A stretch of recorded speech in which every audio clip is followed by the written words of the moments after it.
Hello friend, स्वागत है आप सभी का हमारे इस यूट्यूब चैनल मेजर टारगेट पर। तो दोस्तों फाइनली क्लास 10 के साइंस का मोस्ट इंपोर्टेंट है सब्जेक्टिव टाइप क्वेश्चंस को देखेंगे। ये सभी प्रश्न जो है ना लघुत्तरीय प्रश्न है, यानी कि शॉर्ट टाइप क्वेश्चंस है जो आपके एनालिसिस करके सभी क्वेश्चंस को बनाया गया है, गेस क्वेश्चंस को बनाया गया है। जो आपके फाइनल मैट्रिक बोर्ड परीक्षा के लिए हम लोग 12 प्रश्न को लेके आए, 12 में से 10 प्रश्न 100% लड़ेगा, ये मेरा गारंटी। अगर सभी प्रश्नों को अच्छी तरह से याद कर लेते हैं ना तो 10 प्रश्न 18 फरवरी के दिन साइंस के एग्जाम में हूबहू छपेगा। तो फ्रेंड वीडियो को शुरू से लेकर आखिरी तक देखते हुए जाना है, एक एक क्वेश्चंस को अच्छी तरह से याद करते हुए जाना है और एक एक क्वेश्चंस का जो है ना स्क्रीनशॉट लेते हुए जाना है। पहले वीडियो को संपूर्ण शुरू से लेकर आखिरी तक जरूर देखिएगा। और दोस्तों ये फाइनल वीडियो है क्लास 10 एग्जाम 2022 के लिए, जिनमें से हम लोग साइंस का most important short type question यानी कि लघुत्तरीय प्रश्न को सिलेक्ट किए हैं। और आपको चाहिए 10 नंबर यानी कि 12 नंबर पक्का चाहिए, तो इस वीडियो को संपूर्ण है शुरू से लेकर आखिरी तक एक एक क्वेश्चंस को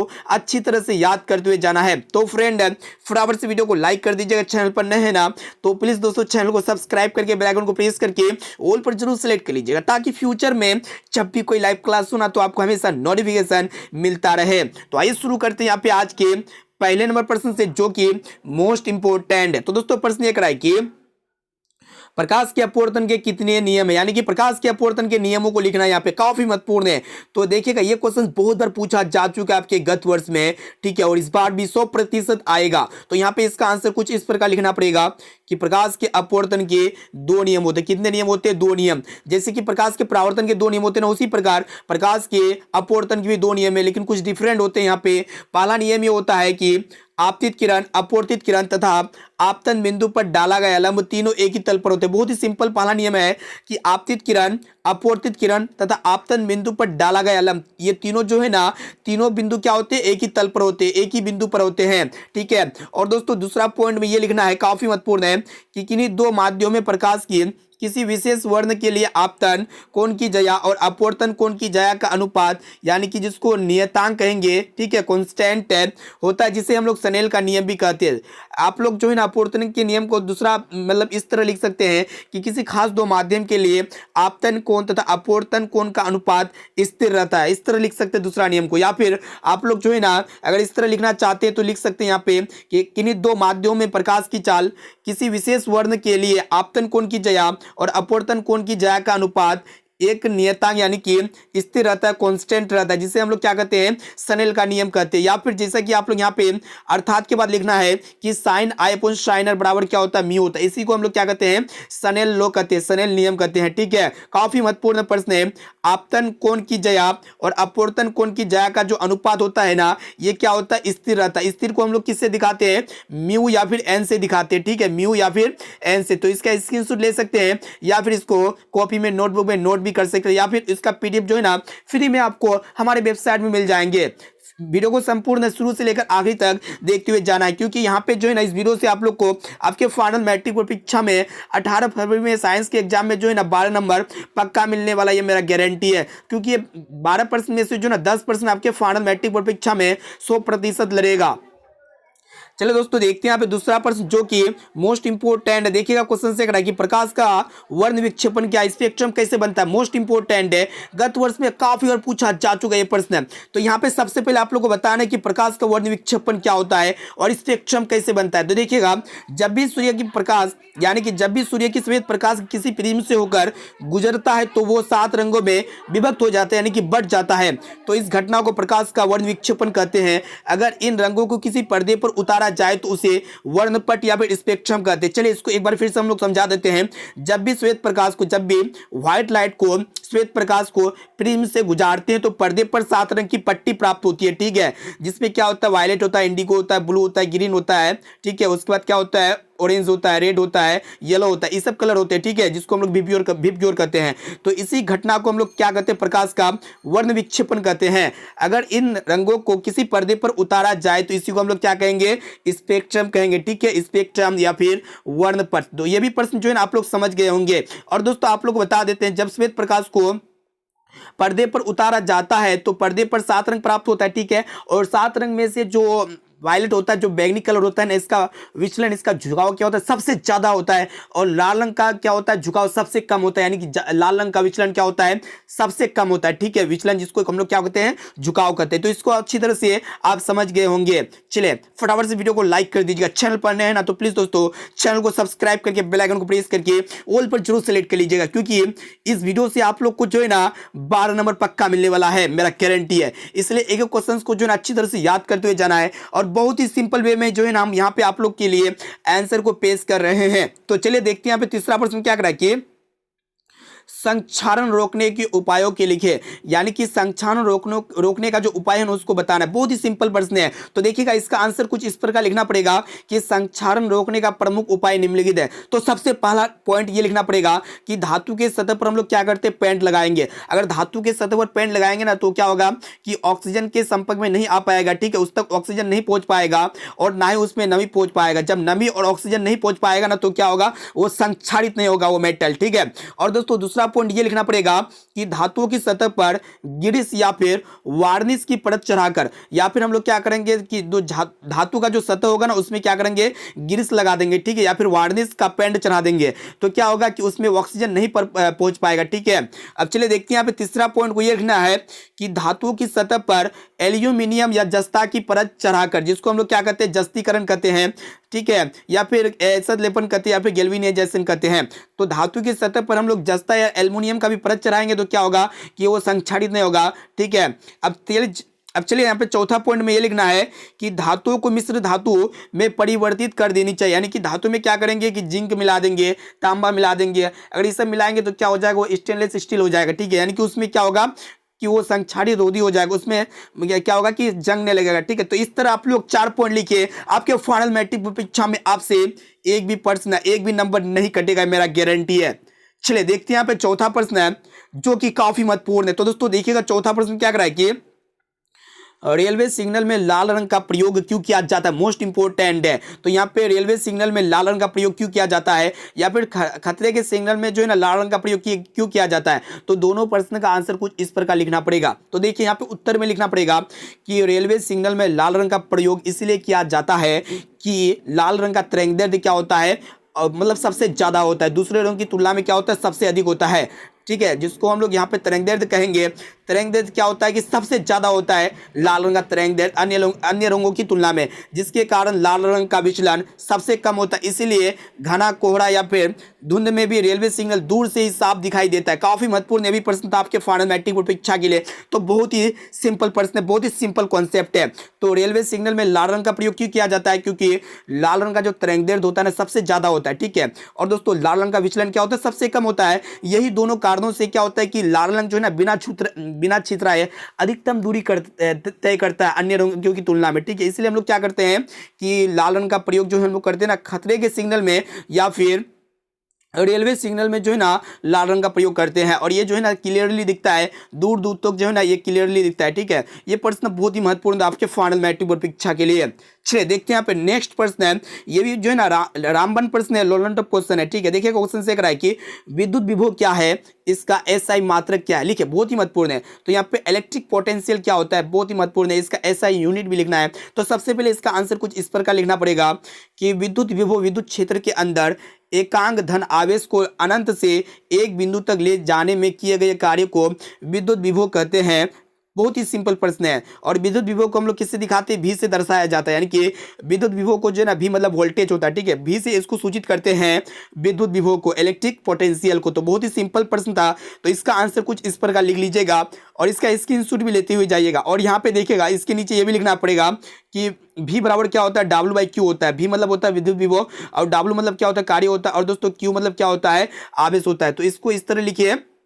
उसके बाद देखिएगा कि विद्युत विभव का जो एसआई मात्रक होता है ना क्या होता है, वोल्ट होता है। जिस तरह विभवांतर का एसआई मात्रक वोल्ट होता है ना, उसी प्रकार विद्युत विभव का भी एसआई मात्रक क्या होता है, वोल्ट होता है। ठीक है, और विद्युत विभव को हम लोग भी से दिखाते हैं। चलिए देखते हैं यहाँ पे नेक्स्ट क्वेश्चन जो कि मोस्ट इंपोर्टेंट है। तो दोस्तों क्वेश्चन से कराए कि विर्क के 4 कार्यों को लिखे। तो यहाँ पे 4 कार्य लिखना है विर्क के। तो इसका आंसर कुछ इस प्रकार लिखना पड़ेगा कि विर्क के 4 प्रमुख कार्य निम्नलिखित है। यहाँ पे देखिएगा सबसे पहला पॉइंट ये लिखना पड़ेगा कि वृक्क नाइट्रोजनी पदार्थों को शरीर से बाहर निष्कासन करता है, यानी कि जो किडनी का काम होता है क्या करता है, जितने भी नाइट्रोजनी पदार्थ होता है उसको शरीर से क्या निकालता है, बाहर निकालता है, उत्सर्जित करता है। चलिए देखते हैं यहाँ पे दूसरा यहाँ पे पॉइंट लिखना है कि शरीर में जल की मात्रा को संतुलन बनाने में सहायक होता है। कौन? वृक्क का काम ये भी होता है कि जो शरीर में जो जल की मात्रा होता है ना, इसको बैलेंस बना करके रखने का काम करता है, ठीक है, मदद करता है ये। चलिए यहाँ पे तीसरा पॉइंट को ये लिखना पड़ेगा कि शरीर में अम्ल क्षार की मात्रा को संतुलित रखता है। शरीर में क्या करता है कि अम्ल और क्षार की मात्रा को कंट्रोल में रखता है, ठीक है। और देखिएगा चौथा पॉइंट जो है लवण संतुलन में सहायक होता है, और वृक्क का चौथा कार्य यह है कि लवण संतुलन में भी ये क्या करता है, कार्य करता है, सहायक होता है ये वृक्क। तो इस तरह लिखिए, आपके फाइनल मैट्रिक बोर्ड परीक्षा में आपसे एक भी नंबर नहीं काट सकता है, मेरा गारंटी है। और इस वीडियो को शुरू से लेकर आखिरी तक देख लेते हैं ना, तो आपका शॉर्ट टाइप क्वेश्चन का टेंशन खत्म। 12 नंबर क्योंकि इस वीडियो से आप लोग को मिलने वाला है, क्योंकि 12 नंबर जो है ना बहुत ही इंपॉर्टेंट होता है आपके फाइनल मैट्रिक परीक्षा के लिए। और आपको 12 नंबर चाहिए ना, तो इस वीडियो को संपूर्ण शुरू से लेकर आखिरी तक देखते हुए जाना, एक एक क्वेश्चन को अच्छी तरह से याद करते हुए जाना है, क्योंकि सभी क्वेश्चंस को जो है ना हम लोग एनालिसिस करके गेस किए हैं, वैसे क्वेश्चंस को गेस किए हैं जो आपके फाइनल मैट्रिक बोर्ड परीक्षा में 100% 18 फरवरी के दिन आएगा, पक्का छपेगा। चलिए देखते हैं यहाँ पे नेक्स्ट क्वेश्चन क्या करा है कि, तो दोस्तों देखिए यहाँ पे 7 नंबर प्रश्न जो कि मोस्ट इंपोर्टेंट है। देखिएगा क्वेश्चन से करा है कि ओम का नियम को लिखे, तो यहाँ पे ओम का नियम लिखना है। तो चलिए इसका आंसर कुछ इस प्रकार लिखना पड़ेगा कि स्थिर ताप पर किसी चालक से प्रवाहित धारा उनके सिरों के बीच विभवांतर के समानुपाती होती है। काफी महत्वपूर्ण है। तो यहाँ पे ताप क्या रहेगा, स्थिर रहेगा, यानी कि कांस्टेंट रहेगा, ठीक है, नियतांक रहेगा ताप क्या रहेगा, स्थिर रहेगा। और किसी भी कंडक्टर में इलेक्ट्रिक करंट पर का प्रभाव होगा ना, उनके सिरों के बीच विभवांतर के समानुपाती होता है। यानी कि कहने का अर्थ है जो इलेक्ट्रिक करंट आई होगा ना, ये किनके समानुपाती होगा, विद्युत धारा यानी कि विभवांतर के समानुपाती होगा, उसमें जो धारा बहेगा, ठीक है, इनके समानुपाती होगा। उसके बाद यहाँ पे क्या होगा, जैसे समानुपाती हटेगा ना तो बदले में आई आएगा और इनके बदले में आर मतलब आई आर आएगा, ठीक है। तो कहने का अर्थ है कि भी बराबर आपका क्या हो गया, आई आर हो गया। भी मतलब होता है आपका, भी मतलब आपका क्या होता है, विभवांतर हो जाएगा। आई मतलब आपका होता है धारा, और आप आर का मतलब होता है प्रतिरोध। तो इस तरह लिखिए, आपके फाइनल मैट्रिक बोर्ड परीक्षा में जो ना बहुत ही अच्छे मार्क्स आएंगे। तो इस तरह लिखिएगा, ठीक है, कि स्थिर ताप पर किसी चालक से प्रभावित धारा उसके सिरों के बीच विभवांतर के समानुपाती होती है। चलिए यहाँ पे ये लास्ट में भी लिख सकते हैं कि यह नियम जर्मन वैज्ञानिक जॉर्ज साइमन ओम ने सन 1827 में दिए। ऑब्जेक्टिव में पूछ सकते हैं कि ओम का नियम का प्रतिपादन किसने किया था, जॉर्ज साइमन ओम ने किया था। कब किया था, 1827 ईस्वी में किया था, पूछ सकता है, ठीक है, जर्मन वैज्ञानिक था ये। चलिए दोस्तों देखते हैं यहाँ पे नेक्स्ट क्वेश्चन जो कि मोस्ट इंपोर्टेंट है। तो दोस्तों प्रश्न ये कराए कि काफी महत्वपूर्ण है कि विद्युत धारा क्या है, इसके एसआई मात्रक क्या है, मोस्ट इंपोर्टेंट है। तो यहाँ पे व्हाट इज इलेक्ट्रिक करंट और इनके एसआई यूनिट भी बताना है। तो बहुत ही सिंपल प्रश्न है, देखिएगा इस प्रकार इसका आंसर लिखना पड़ेगा। किसी चालक में प्रवाहित होने वाली आवेश के प्रवाह की दर को विद्युत धारा कहते हैं। विद्युत धारा का एसआई मात्रक एम्पियर होता है। बहुत ही मोस्ट इंपोर्टेंट क्वेश्चन था ये आपके फाइनल मैट्रिक बोर्ड परीक्षा के लिए। तो देखिएगा इलेक्ट्रिक करंट उसको कहेंगे, कोई भी कंडक्टर रहेगा, ठीक है, उस कंडक्टर में जब इलेक्ट्रिक करंट प्रवाह होगा ना, उसके आवेश की प्रवाह की दर को ही हम लोग क्या कहेंगे, विद्युत धारा कहेंगे। और विद्युत धारा का ऐसा मतलब क्या होता है, एम्पियर होता है, जिसको हम लोग ए से दिखाते हैं। बहुत ही महत्वपूर्ण प्रश्न था आपके फाइनल मैट्रिक परीक्षा के लिए। एक एक क्वेश्चन अच्छी तरह से याद करते हुए जाना है, वीडियो को शुरू से लेकर आखिरी तक देखते हुए जाना है। वीडियो को फटाफट से लाइक कर दीजिएगा दोस्तों, क्योंकि एक एक क्वेश्चन जो है ना एनालिसिस करके आपके सामने मतलब लाया जाता है, ठीक है। चलिए देखते हैं यहाँ पे नेक्स्ट क्वेश्चन क्या कराए कि मोस्ट इंपोर्टेंट ये प्रश्न है कि विद्युत लैंप के तंतुओं के निर्माण में प्राय एकमात्र टंगस्टन का ही उपयोग क्यों किया जाता है। विद्युत लैंप के तंतु जो होता है ना, जो फिलामेंट होता है, उसका निर्माण हम लोग टंगस्टन का ही प्रयोग हम लोग क्यों करते हैं। तो देखिएगा ये बहुत ही इंपॉर्टेंट प्रश्न है आपके फाइनल मैट्रिक बोर्ड परीक्षा के लिए। तो सबसे पहले आप लोग को समझना है कि टंगस्टन जो होता है ना, टंगस्टन का गलनांक क्या होता है, सबसे ज्यादा होता है। इसमें इतना ताप देंगे फिर भी ये जल्दी नहीं करेगा। इसमें हम लोग 33,000 यहाँ पे 3,880 डिग्री सेल्सियस ताप देंगे ना, तभी ये गल सकता है। इससे ज्यादा ताप देंगे ना तभी ये गल सकता है। अगर इतना ताप के अंदर में क्या होगा, ये गलेगा नहीं, ठीक है। और देखिएगा यहाँ पे इसका आंसर कुछ इस प्रकार लिखना पड़ेगा, काफी महत्वपूर्ण है कि विद्युत लैंप के तंतुओं के निर्माण में प्राय एकमात्र टंगस्टन का ही उपयोग किया जाता है, क्योंकि टंगस्टन से निर्मित फिलामेंट का गलनांक बहुत उच्च, यानी कि लगभग कहा जाए 3380 डिग्री सेंटीग्रेड रहता है, जिससे पिघलता नहीं है, बल्ब के अंदर अक्रिय गैस जैसे कि आपका नाइट्रोजन हो गया, हीलियम हो गया, इस सब को भर दिया जाता है ताकि फिलामेंट का ऑक्सीकरण ना हो सके। साथ ही टंगस्टन का उच्च ताप पर वाष्पन भी ना हो नहीं हो। ठीक है, तो इस तरह लिखिए। आपके फाइनल मैट्रिक परीक्षा में आपसे भी नंबर नहीं काट सकता है, तो इस तरह लिखिएगा। आपके देखिए बहुत ही महत्वपूर्ण प्रश्न है ये, एक क्वेश्चन को जो अच्छी तरह से याद करते हुए जाना। चलिए इसका स्क्रीनशॉट ले सकते हैं। चलिए देखते हैं यहाँ पे नेक्स्ट क्वेश्चन क्या कराए कि ये भी प्रश्न जो ना मोस्ट इंपोर्टेंट है। तो प्रश्न ये कराए कि पानी में डूबी हुई पेंसिल मुड़ी हुई प्रतीत होती है, क्यों? तो देखिएगा, पानी में डूबी हुई पेंसिल जो मुड़ी हुई प्रतीत होती है ना, सबसे पहला कारण ये होता है कि अपवर्तन के कारण क्या होता है कि पानी में डूबी हुई पेंसिल मुड़ी हुई दिखाई पड़ती है। हम लोग जानते हैं जब प्रकाश एक माध्यम से दूसरे माध्यम में जाता है तो प्रकाश की चाल में परिवर्तित हो जाता है। जब प्रकाश विरल माध्यम से सघन माध्यम में जाएगा तो क्या होगा कि अभिलंब की ओर मुड़ जाएगा। इसी के कारण क्या होता है कि पानी में डूबी हुई पेंसिल या फिर आपका सिक्का हो गया, वो क्या होगा, मुड़ी हुई दिखाई प्रतीत होगा। ठीक है, मुड़ा हुआ प्रतीत दिखाई देगा। चलिए इसका आंसर इस प्रकार लिखना पड़ेगा, जब पानी में पेंसिल को डुबाया जाता है तो प्रकाश के अपवर्तन के कारण पेंसिल मुड़ी हुई प्रतीत होती है, क्योंकि जब प्रकाश की किरण विरल माध्यम से सघन माध्यम में जाती है तो प्रकाश अविरलम की ओर मुड़ जाती है। यही कारण है कि पानी में डूबी हुई पेंसिल मुड़ी हुई प्रतीत होती है। ठीक है, चलिए देखते हैं यहाँ पे नेक्स्ट क्वेश्चन जो कि मोस्ट इंपोर्टेंट। तो दोस्तों प्रश्न ये कराए कि प्रकाश का प्रकीर्णन से आप क्या समझते हैं, काफी महत्वपूर्ण है। तो चलिए इसका आंसर कुछ इस प्रकार लिखना पड़ेगा। देखिएगा, प्रकीर्णन का मतलब क्या होता है कि जब श्वेत प्रकाश पृथ्वी पर आता है तो पृथ्वी से पहले वायुमंडल में जैसे श्वेत प्रकाश प्रवेश करता है तो वायुमंडल में क्या होता है कि बहुत सारा पार्टिकल्स होता है, धूलकण होता है ना। जैसे प्रकाश धूलकण या पार्टिकल्स में पड़ता है तो क्या होता है कि चारों तरफ छितरा जाता है। ठीक है, चारों तरफ छितरा जाता है, जिनमें से एक नीला रंग होता है। नीला रंग का प्रकीर्णन क्या होता है, सबसे ज्यादा होता है। यही नीला रंग के प्रकीर्णन के कारण क्या होता है कि हमें आसमान जो होता है नीला नीला प्रतीत होता है।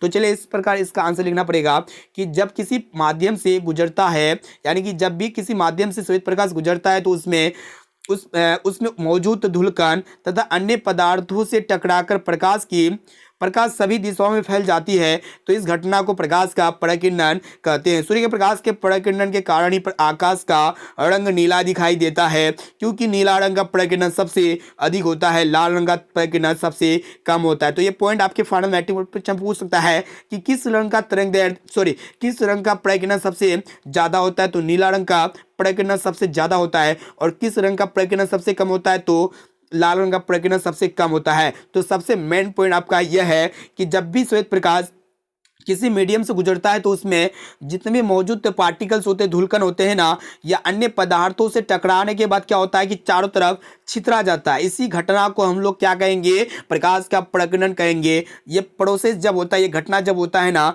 सूर्य के प्रकाश का प्रकीर्णन के कारण ही आकाश कैसा दिखता है, नीला दिखता है। और दोस्तों नीला रंग का प्रकीर्णन सबसे ज्यादा होता है और लाल रंग का प्रकीर्णन सबसे कम होता है। चलिए देखते हैं यहाँ पे आज का लास्ट और अंतिम प्रश्न है जो कि मोस्ट इंपोर्टेंट है। तो दोस्तों प्रश्न को देखना है, क्या करा है कि किसी चालक का प्रतिरोध किन कारकों पर निर्भर करता है, काफी महत्वपूर्ण है। तो यहाँ पे देखिएगा, इसका आंसर कुछ इस प्रकार लिखना पड़ेगा कि किसी चालक का प्रतिरोध निम्नलिखित बातों पर निर्भर करता है। तो सबसे पहला पॉइंट में ये लिखना पड़ेगा कि चालक की लंबाई पर, यानी कि कंडक्टर कितना लंबाई पर है, इस पर जो है ना चालक का प्रतिरोध डिपेंड करेगा। और दूसरा पॉइंट ये लिखना पड़ेगा कि चालक के अनुप्रस्थ क्षेत्रफल पर, ठीक है, चालक के अनुप्रस्थ काट के क्षेत्रफल पर भी जो है ना प्रतिरोध निर्भर करता है। तीसरा पॉइंट ये लिखना पड़ेगा कि चालक तार की प्रकृति पर, यानी कि चालक तार का प्रकृति कैसा है ना, नेचर कैसा है, मोटा है कि पतला है, या फिर चालक तार के ताप पर। तो ये चार बातों पर जो है ना किसी भी चालक का प्रतिरोध डिपेंड करता है, निर्भर करता है। तो दोस्तों यहाँ पे हम लोग फाइनली क्लास 10 के साइंस के मोस्ट इंपोर्टेंट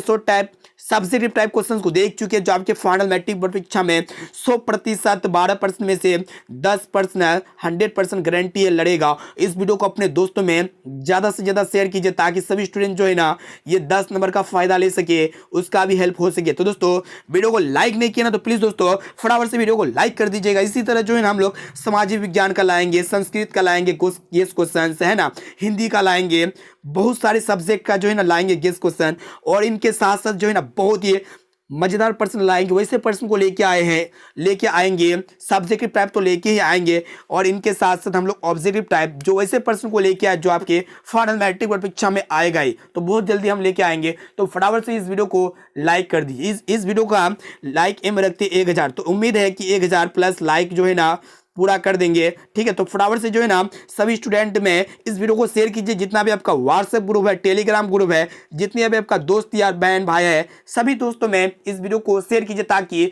वो भी जो है ना बोर्ड परीक्षा में काफी अच्छे मार्क्स से पास आउट हो सके और इस वीडियो से उसे जो है ना उसे भी 10 मार्क्स पक्का मिल सके। तो दोस्तों फिर मिलते हैं जल्दी अगले वीडियो पे। वंदे मातरम।